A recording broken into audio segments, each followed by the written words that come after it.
jërëjëf dañ leen di remercier bu baax a baax ci teewaay bi ndax détail bi ñu koy dox xawoon na jàpp mais c'était nécessaire di commencer par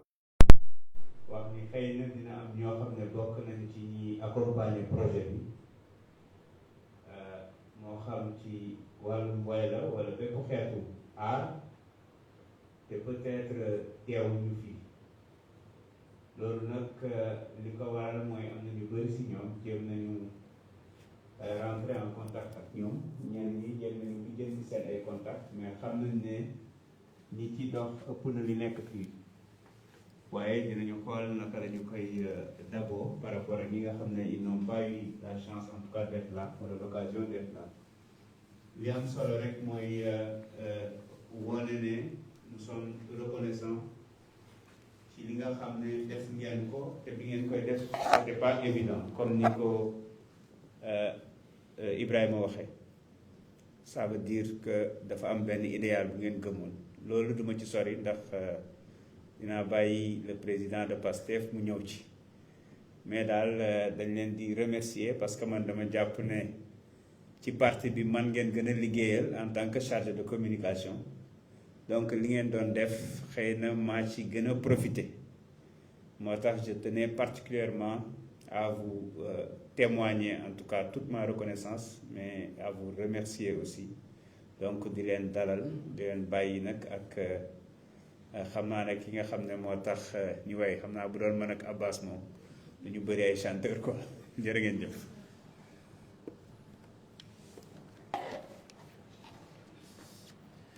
merci beaucoup El Hadj Malick je crois que dégg naa am nga chanson yu bëri waaye riiti daara Jolof yi ñu ngi leen di gërëm di leen sant di rafetlu jotaay bi. présentation la fàtte ñoom ñu présenté wu ba pare wala pour ñoom ñu présenté wu ba pare wala donc di leen remercier bu baax ci nuyoo kenn ku ne ci ñoom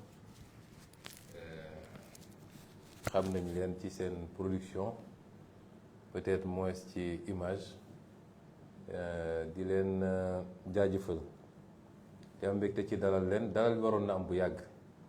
ndax Alaaji Malick bii defe naa bi ñu génnee ci élection yi une semaine plus tard laa ko ne utal ma numéro l'ensemble des artistes yi nga xam ne jot nañ produire quelque chose pour ñu gisee ak ñoom ça n'a pas pu se faire malheureusement ci période boobu ci diggante bi nag mbirum gouvernement dab ñu ba tey la ko yàlla tudd rencontre bii nag du ma ne c'est une première du genre parce que jot naa dalal fii il y a quelques jours quelques semaines ñenn ci ñi nga xam ne ay xale yi ñu jotoon a jàpp la tëjoon leen ak ñi nga xam ne peut-être am nañu ay tolof-tolof ci seen yaram je crois que ça fait une quinzaine de jours wala maximum 3 semaines dalal naa leen fii ñu waxtaan lu jiitu loolu dalal naa fii waa sécurité bi nga xam ne kenn umpalewul seen taxawaay yi ci suñu wet depuis des années et des années ci conditions yu métti dalal naa leen fii ñu waxtaan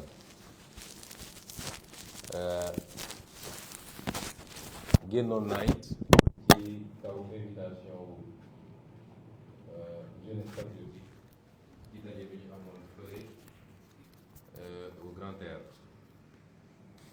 su may wax activité yooyu dafa fekk mu doon activité yoo xam ne dañ leen dérouler ci cadre politique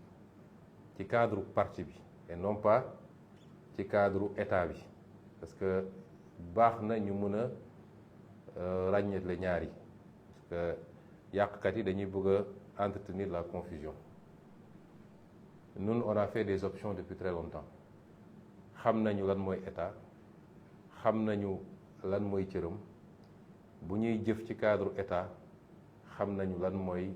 réglementation bi ñu yem ci loolu bu ñu paree ci loolu boo war a dem defi suñuy politique donte loolu lu nit ñi tàmm fii dañuy summi mbirum état teg ko fële dem def suñu mbirum politique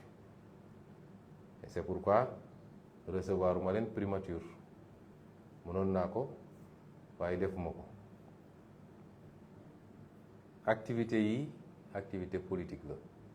ci cadre parti politique Pastef bi nga xam ne man maay président bi El Malick mii nekk ci bureau politique bi chargé de la communication Abbas Fall mii nekk ci bureau politique bi chargé de l'organisation bu doon dañuy jëf ci cadre état bi loolu mbirum président Bassirou Diomaye Faye la man may simplement le premier ministre donc ñaar yooyu il faut ñu différencier ko donc c'est pas le premier ministre qui vous accueille aujourd'hui c'est le président de Pastef les Patriotes donte yàlla def nañu dox ba ñaar yooyu am fu mu daje ci jën mais il faut que toujours ñu koy ràññee solo sa rencontre bi du rek ñëw pour remercier leen wala féliciter leen souvent peut-être le terme de remerciement sax mën na bañ a approprié ndax ñun bu ñuy dugg ci politique dañoo woote patriotisme gëm suñu réew xeex ngir réew mi joxe suñu bopp ngir réew mi bañ koy door lu tuuti lañu woon ci lim daanaka ñu ne fii yépp autour de la table kenn fekkewul bañ koy door y compris ñii nga xam ne yàgg nañ ci parti bi lu tuuti woon la woon ci lim matuñu woon 10 personnes ñu sumb ko gëm ko tamit suñu yàlla may ñuy dox di wax ak sénégalais yi ay nit di ci gis seen bopp di ñëw di yokk ci mbir mi ba tey ñu am majorité ci Sénégal dañuy dellu sant yàlla waaye fàttali ni kenn ku nekk ku ñëw rejoindre projet bi rek bul musa fàtte ne ba ngay ñëw du suusal bu ñu la fi diggoon du mburaake bu ñu la fi diggoon te mus ñu wax kenn ñëw leen ñu dem xeex bu ñu gañee daal di séddoo réew mi suñu discours ça a toujours été constant patriotisme la ñu woote te patriotisme nag la xew yëpp am na solo waaye tey la patriotisme di commencé. xam ngeen bi yonent bi alayhi salaam ne jóge nañ ci jihaad bu ndaw ña ngay dem ci jihaad bu mag ñëpp dañ ne woon kii li muy wax ni nit ñi xeex fii ay xare ay bakkan rot fi ay nit gaañu fi nee na boobu mooy yoon bu ndaw bi. parce que bi mu demee ba yàlla jox ko léegi lenge yi boobu la xam ni défi bi foofu la commencé la ca des yëpp échauffement la woon défi baa ngi doog a commencé. li tax défi bi door a commencé mooy li ñu diglanteeg Sénégalais yi taalaa kulli xaal dañ ko def incha allah muy benn waaye ñëpp xam nañ ni li tax ñu mën ko def xeex bu rëy la. ñaareel bi mooy nguur dafa ànd ak tentation. nit dina taxaw tey bëgg laa laaj loo xam ne xelam xalaatul woon mu laaj la ko démb lan moo tax parce que jàpp na ni fi mu toll nii war ngaa diis te fekk tey nga gën a oyof nag bu dee rek da ngay yor te jaarale ko ci yoon. moo tax liggéey bi dëgg-dëgg mu ngi door kon daje bi du rek pour ne ñu ngi leen di féliciter ñu ngi leen di remercier parce que liggéey bi am na solo te production artistique dafa mën na yóbbu mbir fu ko leneen mënul yóbbu dafa am solo kenn ku ne ci yéen mënul xam li mu jot a produire moom ban impact la am ci liggéey bi parce que am na koo xam ne peut-être discours Ousmane Sonko sax du ko déglu wala su koy déglu du ci comprendre dara waaye bu gisee kenn ci yéen taxaw jaarale ko ci beneen yoon ci lay gën a am attention pour déglu loolu dafa am solo ci liggéey bi moo tax seen contribution apprécier nañ ko à sa juste valeur ñu leen ciy féliciter bu baax parce que it kenn ku ne ci yéen bi muy jël engagement am amaana am na fu gënoon a tooy foofu su fa demoon poosam dina diis lool ci jamono joo xam ne ñun suñu dara leeruloon bëri na loo xam ne am na fii ñoo xam ne 2017 la ñu génne seen clip suñu première élection législative kenn xamuñu woon maa ngi fàttaliku lan ñi way Sonko neexu lanam dëggu Mike waaw ñoom ñoo njëkk a génne defe na 2017 ak beneen son boo xam ne Casamance la buñ daan def suñu campagne yor suñu pick-up boobu yooyu lañ ci daan teg loolu yàgg na ba ñu génnee te jamono bi ñuy génnee man ak président Diomaye ñu nga woon fii tëdd à côté daan après laa doon gis yu bëree bëri te xaw ma leen xamuñu ma loolu c'est très appréciable te xam naa ni benn bu nekk ci li ñu produire am na impact bu mu am ci mbir mi kon ñu ngi leen ciy féliciter bu baax waaye loolu mooy li gën a ni tuuti ci li tax ma ne nañu daje tey li tax ma ne nañu daje tey point de départ la ci la reprise des activités politiques ñu yaakaaroon ni léegi poste premier ministre tax na Sonko amatul jot politique ba ñu ne ci comme on dit quand le chat n'est pas là ñu ne ci di cëppi dañu xam ni activité politique yi reprendre te xamante nañu nag waaw xamante nañu bu baax bëgguma ci wax lu ëpp waaye nañu xam ni activité politique yi reprendre na te daje bi mooy départ bi yeneen composante yépp nitu diine yi nga xam ne ñëpp gis nañ seen taxawaay ci télé yi ci rajo yi demee noonu bu soobee yàlla bu ñu jógee ci màggal gi naa leen dalal ñoom sax defe naa yendu laay def ak ñoom parce que artistes yi ñemewuma seeni dànq mooy bañ dépense bi xaw a bëri jeunesse bi yenn organisation de jeunesse yenn organisation féminine yi en tout cas toutes les composantes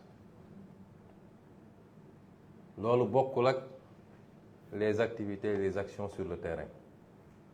parce que man nag tëju ci bureau yi taal clim man xaw ma ko de lañ ca war a def nag dañ ko def jaadu woon na ci lii ñu traversé ñu ne la réew a ngi nii ak réew ni mu toll nga war koo jël ci condition xam ne néew na Sénégalais yi xam li xew waaye dinañ ko xam ci fan yu néew soreetul waaw teel a xuloo jaru ko woon léegi mbir yëpp leer bu soobee yàlla mais jaadu woon na ci conditions yi ñu jël un peu de temps ci gannaaw son excellence le président Bassirou Diomaye Faye daal di sëgg tuuti ci liggéeyu état bi parce que nit ci jamono ju ne da nga war a xam lan mooy farata lan mooy sunna lan mooy afdal bu farata jotee nga bokk fi dem def sunna xamal ni amoo dara wala amoo lu bëri ba ñu sénégalais yi dénkee réew mi la ñuy xaar ci ñun tey di ko xaar ci ñun dans 2 ans di ko xaar ci ñun dans 5 ans mooy lan la ñu def ci réew mi loolu la sénégalais yi di xaar ci ñun te sénégalais yi nag ëpp nañu Pastef la ñu àndi ci pouvoir la ciy sympathisant moo ci ëpp li ciy partisan parce que noonu la politique di doxee dans tous les pays du monde bëri na ay sénégalais yoo xam ne faruñu ci benn parti jëluñu carte membre benn parti waaye dañuy seet d'une élection à une autre ñu seet lan moo leen doy li ëpp ci ñu voté pour ñun en 2024 boo moytul 2029 keneen la ñu voté loon 2019 keneen la ñu voté loon 2017 keneen la ñu voté loon donc il faut pas qu'on se trompe de perception nañu xam ni lañ ñu dénk ëpp na parti politique donc suñ ñu dénkoon càmbaraguñu réew mi defaguñu état des lieux bi xamuñu lu baax ak lu bon xamuñu yàqu bi fan la toll ñu bàyyi loolu yépp nekk ci mbirum parti politique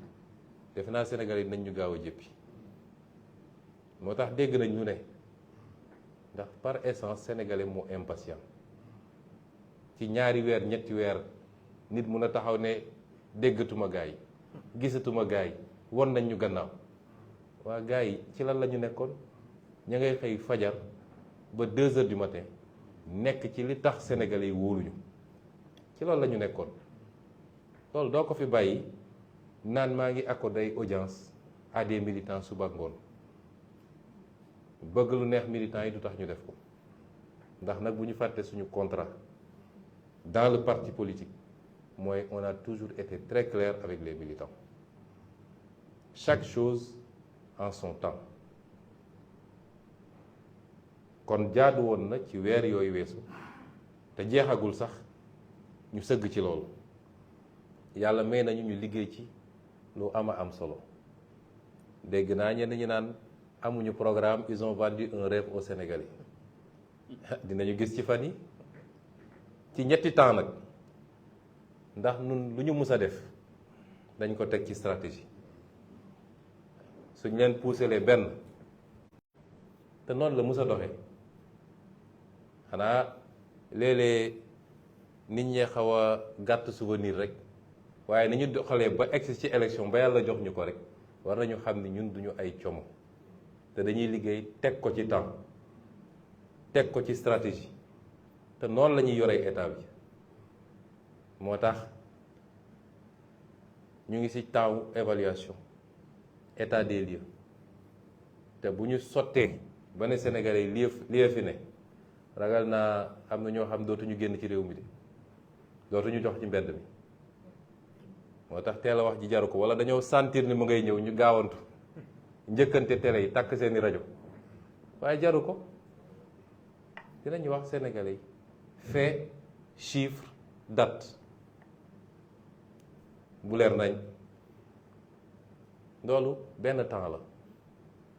am na yeneen ñaari temps yu ci tegu loo xam ne je ne vais pas vendre la mèche waaye lépp ci semaine yi rek la ci semaine yi rek ma ko waxee nag xam naa ni am na ñu dul nelaw tey ndax xam nga man yàlla may na ma lu tuuti sama diggante gars yi du ma leen déglu du ma leen seetaan toppatoo ma lu ñuy def waaye defe naa suñu xëy soo ba ngoon jot dégg naa sax samay ñàngal la ñuy wax léegi ma ne ah gars yi kon tiit nañu ñàngal soo ko ma leen dese kon lépp dañ koy teg ci yoon ak ci temps parce que nag dañu xam suñu responsabilité dañu xam suñu responsabilité gis nga fii nii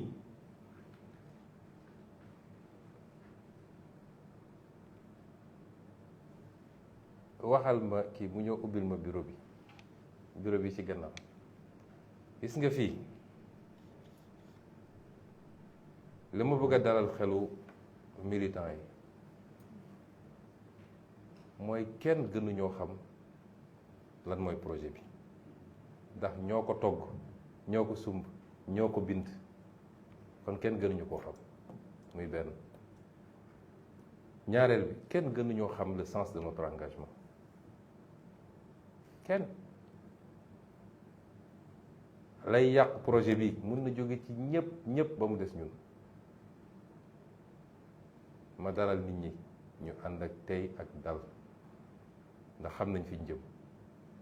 leer na nañ te dinañ fa yegg bu soobee yàlla kon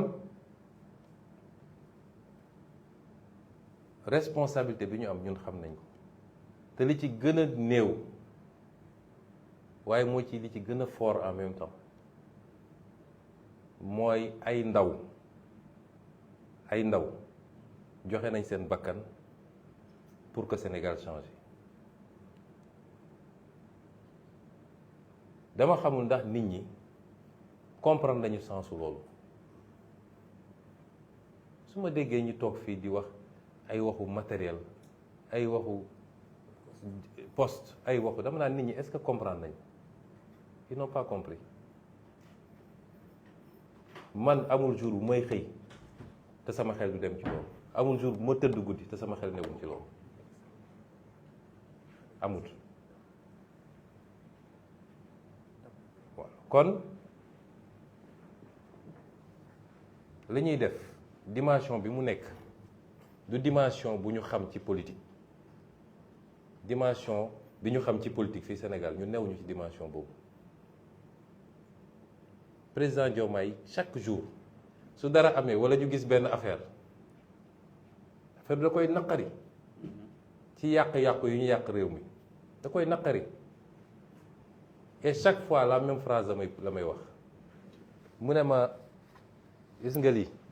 ñun mënuñu ko fàtte ça ñii ñan ñoo ci am 30 ans amul daanaka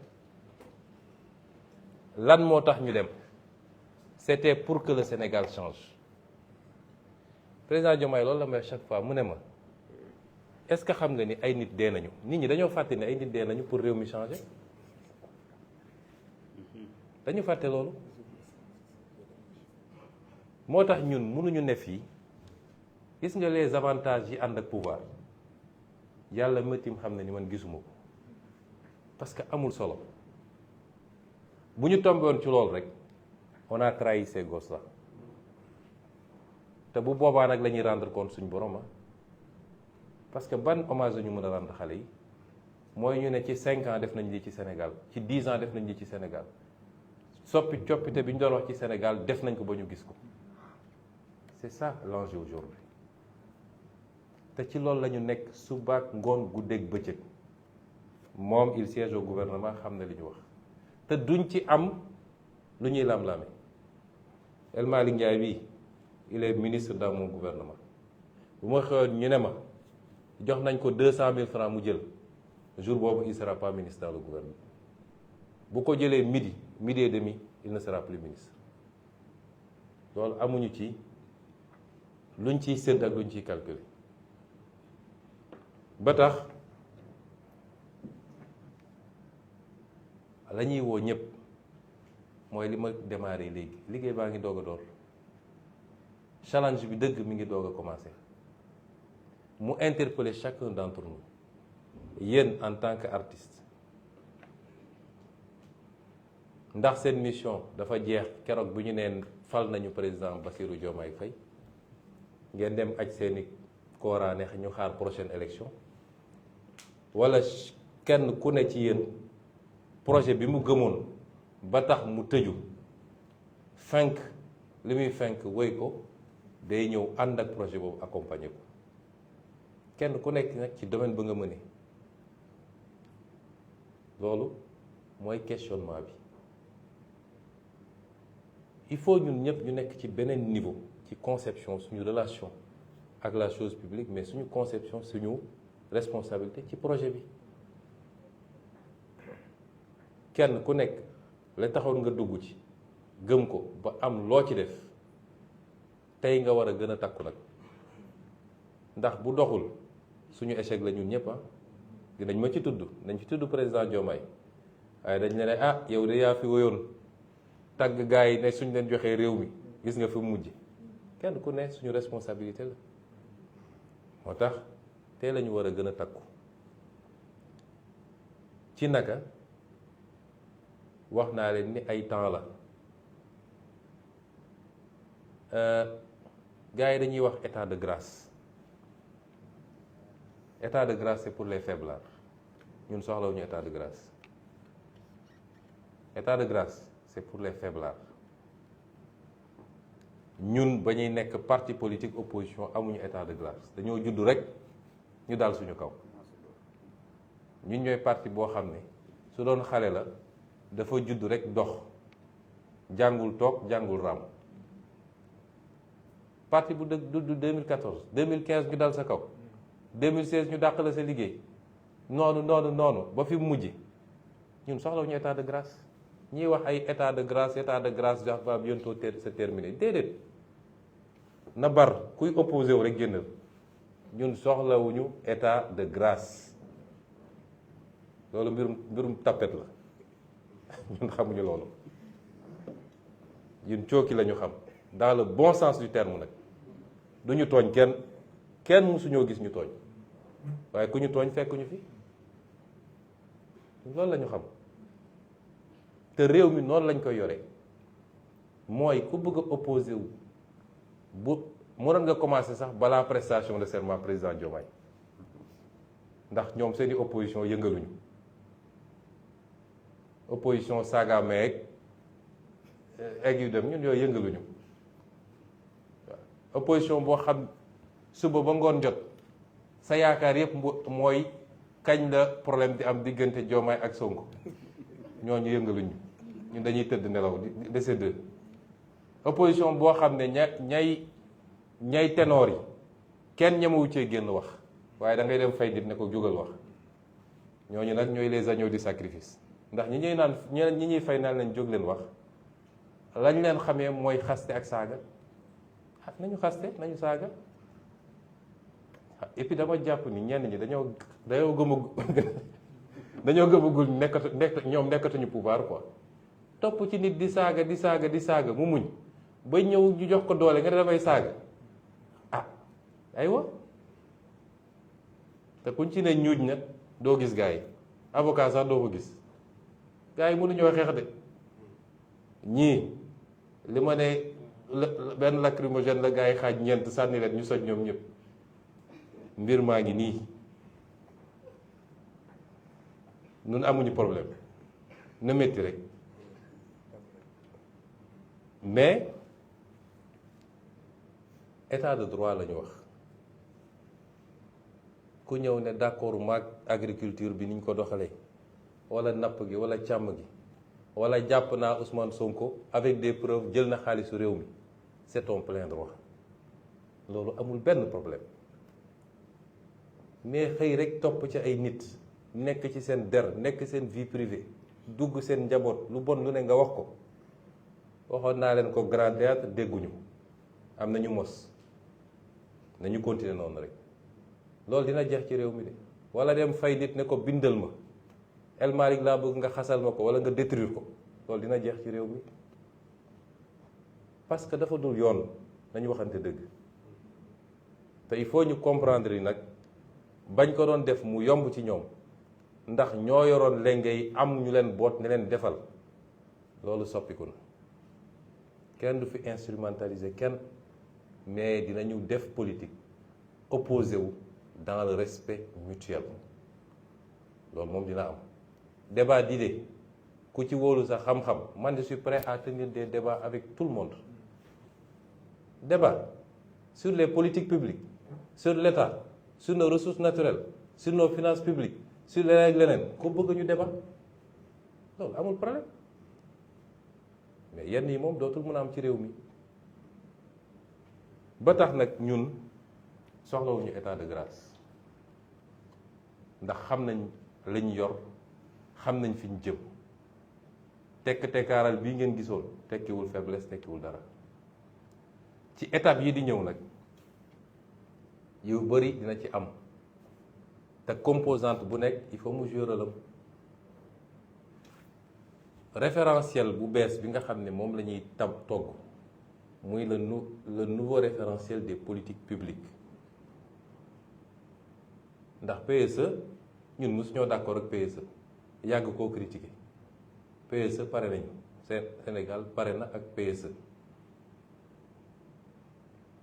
ñu ngi naan gars yi amuñu programme ñoom liñ doon liggéey ci ñaari at ñun dañ koo liggéey ci juróomi weer ndax entre phase dama bëgg yooyu mu leer parce que dañuy essayer intoxiquer Sénégalais yi avec une mauvaise foi extraordinaire réew moo dem ci àdduna candidats yi dañuy ñëw présenter un programme mais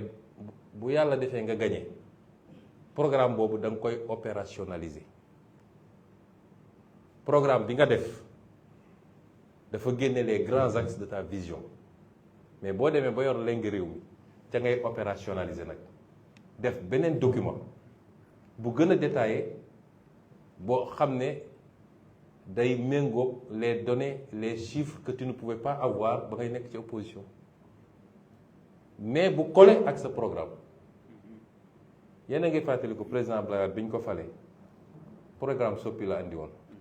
il lui a fallu combien d'années pour génner la stratégie de croissance accélérée 3 ou 4 ans je ne sais pas ki fi jóge président Macky Sall yoonu yokkute lañ ko fale woon il a fallu 2 ans pour mu génne PSE bi te dafa dem fay 3 milliards un cabinet étranger mu defal ko ñun fay ñu dërëm avec l'expertise locale en 4 mois on va vous sortir un document d'opérationnalisation ñu ne ci télé yeeg rajo yi le projet n'existe pas léppi bu ñu génnee document bi dans les prochains jours ci anam boo xam ne kenn ku ne ci yéen bu ko gisee dina xam ndax lii dina changer Sénégal wala du ko changer référentiel boobu nag bu ñu ko génnee la liggéey bi di lancé wu dëgg-dëgg te liggéey boobu dafa laaj vulgarisation dafa laaj communication dafa laaj sensibilisation ñu koy def nag ak toutes les composantes civisme service civique citoyenneté communication il y a un bureau spécialement à la primature pour ça ak yeneen kon kan moo gën a yomb kan moo gën a am facilité ci tasaare message wala vulgariser qu'un artiste amul kon seen mission jeexagul mu ngi doog a commencer et c'est pourquoi est un artiste de qualité parce que ñi ma fi gis ñëpp am nañu niveau téye document bi lire ko comprendre ko jukki ci benn fànn ne lii bëgg naa ci waxtaan ak telle catégorie de la société ñi fi nekk ñëpp waxuma waxu transport donc noonu la ñuy xaar ci suñu nee dañoo bëgg qu'on continue ensemble l'aventure ne s'est pas arrêtée le 24 mars pour les uns elle ne s'arrêtera pas d'ici des décennies bu soobee yàlla il faut qu'on continue ensemble cette aventure te kenn ku nekk ñu xool nuñ ko ciy impliqué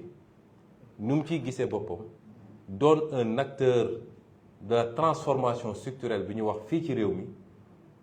doon joxe sa participation wala continuer di joxe sa participation. C'est pourquoi mënuñu am une vision très réductrice. ñi fi waroon teew war nañoo ëpp ndax am na d'autres types d'artistes wax naa ko El Malick y en a ñoo xam ne par la peinture ils ont beaucoup travaillé à vulgariser ce qu'on est en train de faire. am na ñoo xam ne par d'autres moyens et on va continuer à élargir. keroog bi may installer le comité pour célébration Thiaroye 44 nga xam ne c'est une obligation mémorielle pour nous. mënuñu continuer de subir l'histoire même quand elle nous a été imposée par le sang ba pare duñu rétablir la vérité historique ba suñuy doom ak suñuy sët xam li fi xewoon mën a jël matuwaay pour mu bañ a amati. mais biñ ciy wax posé nañu débat boobu le rôle des artistes ci loolu le rôle des artistes tey artistes yi fi nekk peut-être ñoom la ñu taamu parce que je voulais si sama tur ak ci turu président Diomaye vous remercier mais li may wax nii ëmb na artistes yëpp nag ça n'exclut aucun artiste même ku ne man je ne fais pas de la politique intéressé wu ma il faut que ñu jàng séparer ñaar mun nga bañ a politique mais gis ni lii baax na ci réew mi en tant que citoyen nga ne lii dama ciy dugal sama loxo loolu bokkul ak politique jëndoo carte de membre demoo ci meeting ànd ak truc mais lii état bi da koo bëgg a def par exemple ci mbay mi fexe ba remobiliser Sénégalais autour de l'agriculture nga ne man artiste la te am naa ñu may déglu am naa sama public bëgg naa jàpp ci lii parce que lii su doxee réew mi naat ça n'a pas de rapport avec la politique c'est pas un engagement politique mais les gens font souvent l'amalgame noonu nga xam ne imam biy def prêche wala prêtre biy def sermon jàpp na ni lii baax na suñ ko defee mu ne tey dinaa xutba ci retour à l'agriculture wax ak ndaw ñi mais loolu est-ce pour autant que il est devenu un partisan de Pastef? Non, parce que am na loo xam ne bu doxee ci programme bi Sénégal yëpp la doxal. duñ fi defar hôpital de dernière génération ñu ne waa Pastef rek a fiy faju ñëpp a ciy faju tali yi bu baaxee duñ ne waa Pastef ñoo ciy dugg ñoom kese leneen ak leneen. S'il y a de l'emploi, les gens, les entreprises recrutent indépendamment de la coloration politique. moo tax ñun ñëpp suñu préoccupation moo war a doon na réew mi dox kon yeneen phase yaa ngi ñëw débat yi ñuy posé yëpp am na ñu dem ba bugg a jàllale ci bopp nit ñi sax que oui on veut passer l'éponge impunité et cetera non loolu yëpp amu mais lu nekk ak temps rek lu nekk ak temps bi ma recevoir fii les anciens détenus defe naa bi ñu génnee néew na lu ñu waxati ci mbir mi ndax am na lu ma leen wax ci biir néeg te du ma ko wax ci biti ndax stratégie du lu ñuy wasaare ci mbedd mi mais ay nit su ngeen àndee nga ànd ak nit démb ak barki démb wóolu ko mu doy la ci njiit di def ngay gis bu la nee toogal ànd ak dal toogal nga may ko su toogee nag suñu toogoon 1 an 2 ans gisuñu dara nit ñi mën nañ ne ah ñun de xamatuñu mais quelques semaines jarul yëngatu kon ci gàttal gudd na ba pare sax mais solos waxtaan bi entre autres lii la woon te nii ma ko defee génn noonu lañ koy continuer def am na yoo xam ne sax damay déplacé wu ci terrain bi ciblé des quartiers ou des villes dem waxtaan ak nit ñi portage la boo xam ne mënul ñàkk parce que dans notre conception xam ngeen Sénégal lu ko mës a gàllankoor fii ñi fi toog kan ci yéen moo mun a génneel ñaari axe PSE plan Sénégal émergent ñaari axe yow maîtriser nga yow mën a wax fii est-ce que am na même intellectuels yi ñu naan intellectuel lañu très peu connaissent ce document loolu nag mooy erreur gouvernance ku ñu fal nga tëju sa palais tëju say bureau taal say clim woo say expert ñu defar sa document nga ne yaa ngi koy doxal te ñi war a porter document bi xamuñu ko ñi war a porter document bi xamuñu ko. ñun suñu nee dañuy defar, on va présenter bientôt aux Sénégalais le plan, la vision Sénégal 2050. xam ngeen suñu yitte mooy lan? ñu dem ba Sénégalais ki yor taxiem di dawal boo ko laajee ci vision 2050 su xamul lépp it dina mën a jukkil dara lu jëm ci secteur am peut-être ne la ah lii de nee nañ dañ koy def te nii lañ ko bëgg a defee te suñ ko defee dina baax. parce que kooku bu xamee loolu dina la mën a gunge ku xamul foo jëm mun la gunge. Donc le portage du projet, la réalisation, la réussite va dépendre ci niveau appropriation populaire bi. Document bu ñu ko génnee Sénégalais yëpp war nañu xam ñii fan lañu jëm fan la ñu bëgg a yóbbu dans 5 ans dans 10 ans dans 15 ans dans 20 ans loolu il faut que Sénégalais xam ko. C'est extrêmement important. Ça conditionne la conduite du changement et la réussite dans la réalisation. kon loolu du liggéey bu ndaw artistes yi am nañ ci cër bu ñu paree yëpp dañuy def ay atelier dem tëju quelques jours quelque part ñu ne tey artistes yi la ñu ñëw génne programme bi experts yi def exposé nit ñi poser seen question ngeen comprendre lii lan la bu ngeen koy restituer dina yomb noonu lañ koy defee ak beneen segment kon ñun xam nañ fi ñu jëm te dama koy wax toujours gannaaw yàlla gisuma lu ñu mën a tere réussir incha allah ndax réew boo amee yéene ci réew mi bëgg réew mi jub ak jubal loxo yi set vision bi leer programme bi dëgër kon delluwaat gërëm leen bu baax ne nag dama inversé affaire bi parce que bi may ñëw damay ubbi rek sànni ci débat bi ne leen kenn ku ne dama bëgg ngeen wax ma naka ngeen gisee affaire bi c'était pour tester un peu les sensibilités voir aussi le niveau de compréhension ak l'analyse que les gens se font de la situation fi ñu toll nii mais suñu commencé rek taxaw bi day métti teewul dinañu delloo kàddu gi déglu leen ci seeni préoccupation seen analyse aussi am na solo seen gis-gis ci mbir mi ak seeni suggestion seeni recommandation parce que yéen a ngi nekk en contact ak ay nit yoo xam ne man nekkuma ak ñoom en contact président Diomaye nekkul ak ñoom en contact te loolu dafa am solo aussi ci liggéey bi merci beaucoup kon ma bàyyi El Malick.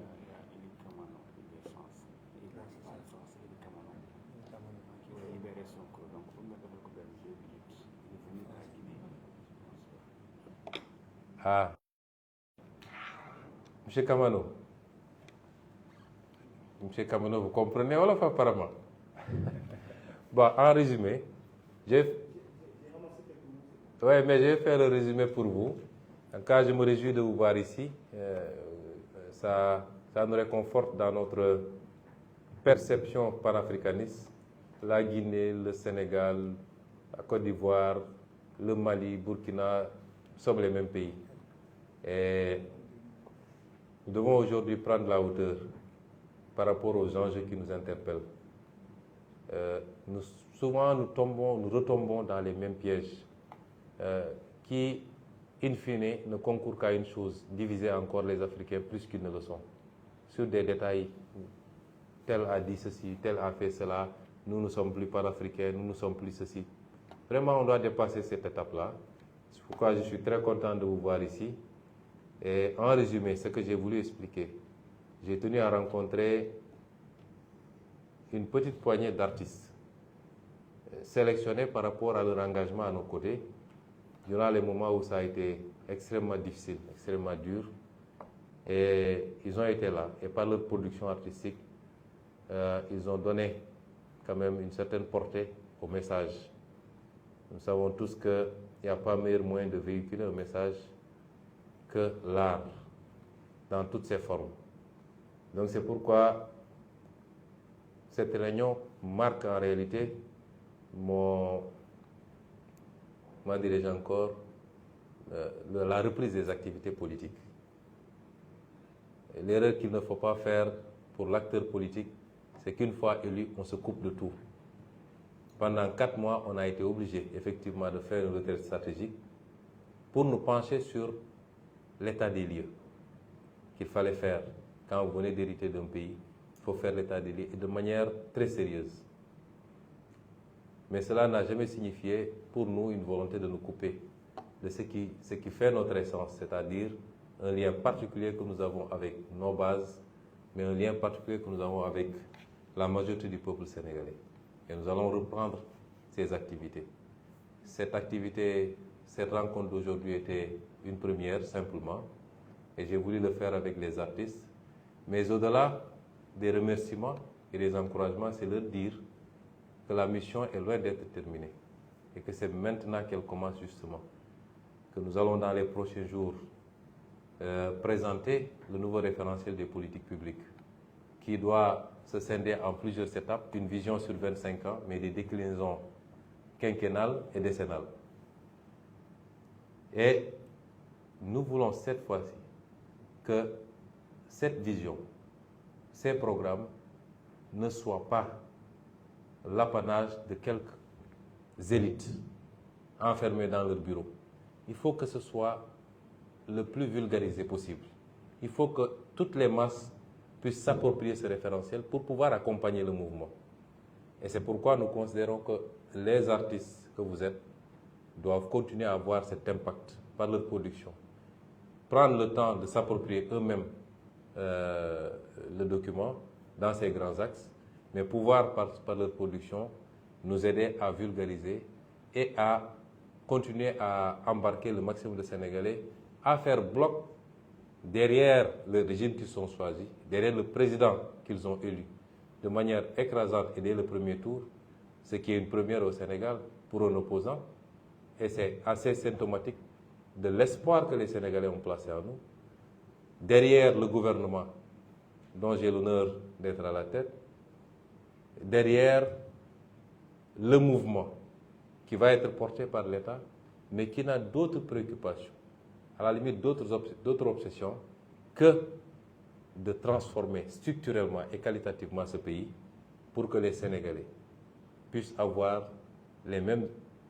puissent satisfaire les mêmes aspirations que tous les pays qu'on envie aujourd'hui et qui justifient que nos jeunes continuent à prendre les pirogues pour essayer de rejoindre ces pays. Et nous faisons ça avec beaucoup d'abnégation, beaucoup de passion, en souvenir de tous ces gens qui ont perdu leur vie, qui ont perdu leur santé, qui ont perdu leur travail, dont les foyers ont pu éclater à cause de leur engagement. Au nom de tous ces gens-là, nous n'avons d'autre choix que de réussir.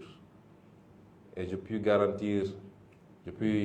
rassurer les Sénégalais que s'il plaît à Dieu, nous allons réussir cette mission. En tout cas, vous êtes invités à continuer également à nous accompagner dans ce travail, au même titre que tous les autres artistes. Et je terminerai par dire que, effectivement, ces artistes qui sont là ont été triés par rapport à leur engagement à un moment bien précis, mais le message est plus large et s'adresse à tous les artistes du Sénégal, de l'Afrique même, que nous leur tendons la main dans le sens bien compris de l'engagement patriotique, du don de soi pour la patrie, pour qu'ensemble nous puissions enfin changer les choses profondément, qualitativement et structurellement. Merci. Je peux faire la distribution. Oui.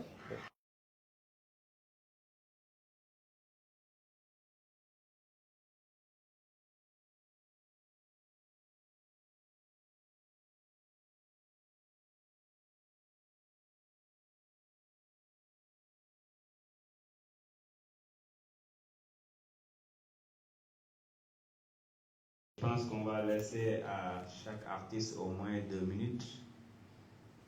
pour une petite prise de parole ou une réaction en tout cas. Donc en principe, on a 14 artistes, plus les accompagnants. Ça peut nous faire une trentaine de minutes avant de clore le débat. Je vais commencer peut-être par Madame Sey, qui était déjà choisie en tout cas pour parler au nom des femmes, mais on va faire le tour. On va prendre,